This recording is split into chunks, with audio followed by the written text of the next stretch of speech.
Pokémon are you battling with?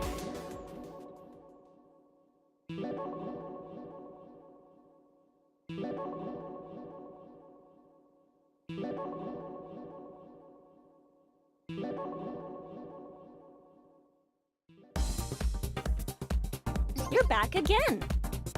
No sweat. I'll go over this as many times as you want.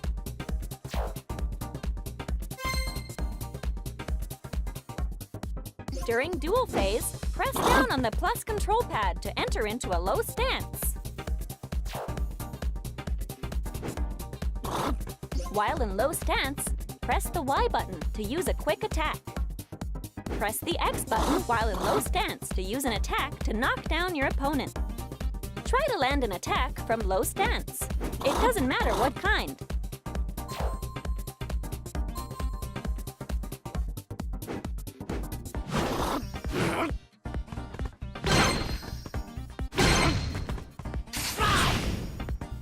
Nice!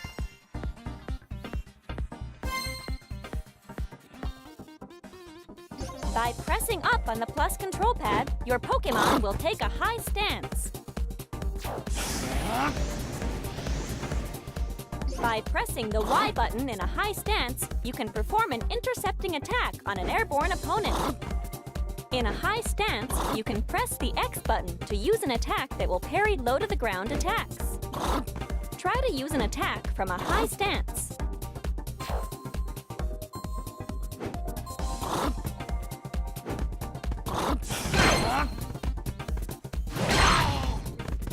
There you go!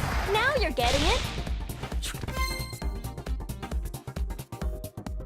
You can hold down the button to charge up your counterattack. It'll take some time to charge, but you'll deal more damage, and you'll also get a combo for managing to land a hit.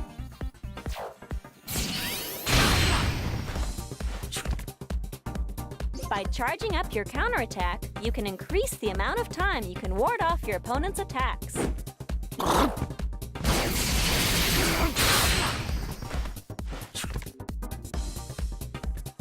Try to charge up a counterattack.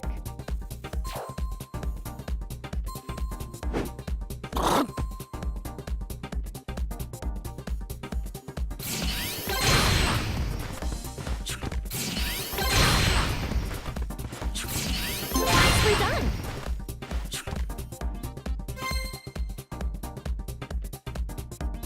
During a counterattack, use the plus control pad and the R button to cancel and move into a step.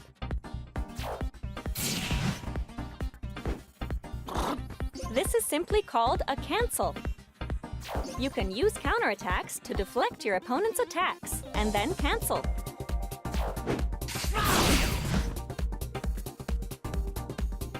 Try to cancel a counterattack.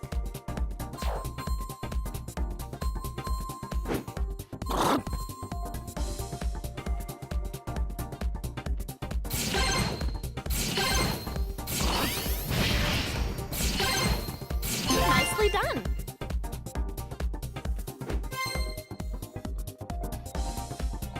Piercing attacks are special moves that cannot be blocked by counterattacks. For example, counterattacks with a fully charged hold become piercing attacks.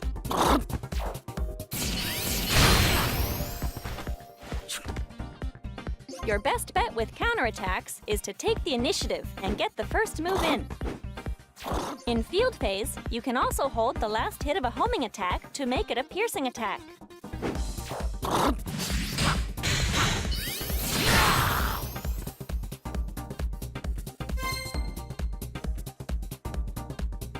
Your Pokémon won't take any hits while knocked down.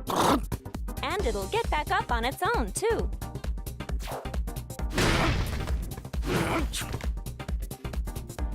But this will give your opponent the chance to move in for an attack, so you'll need to be careful. Depending on the attack, you may take some damage regardless of whether you had your block up or not.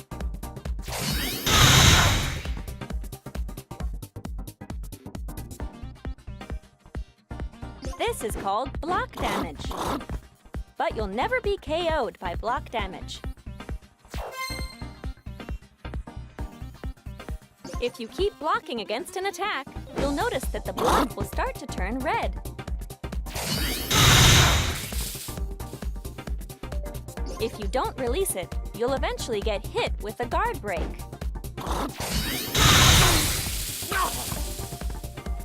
When you're hit with a guard break, you will be left momentarily defenseless.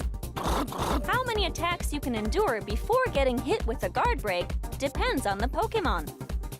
Blocking is important, there's no doubt about it, but try not to get hit with a guard break.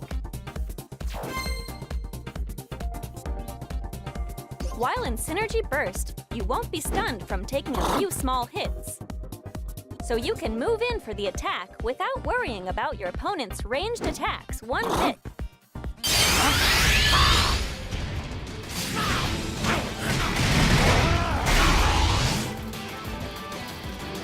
Try to hit an opponent using a ranged attack with a homing attack.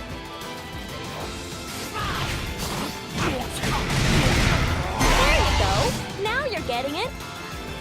When your opponent uses their Synergy Burst, you'll want to try to use the X button for strong attacks to stun them, or grab attack to try to stop them from getting in any attacks.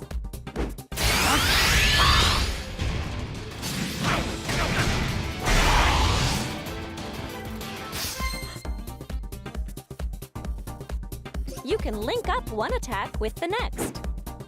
This is what we call a combo. Let's try to land a simple combo.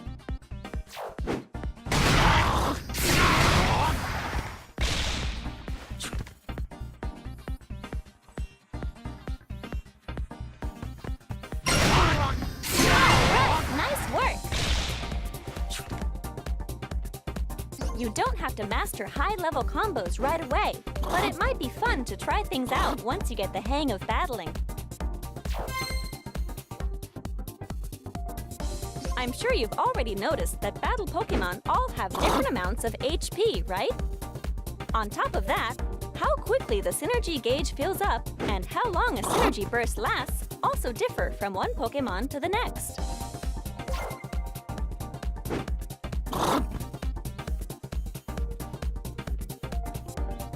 Crazy, right?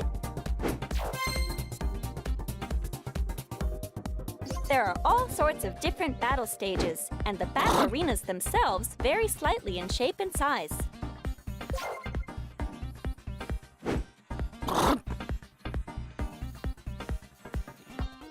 Battle Pokémon all have their strengths and weaknesses, and you'll have to be ready to switch up your fighting style from time to time. As you battle, your Pokémon will increase its skill level.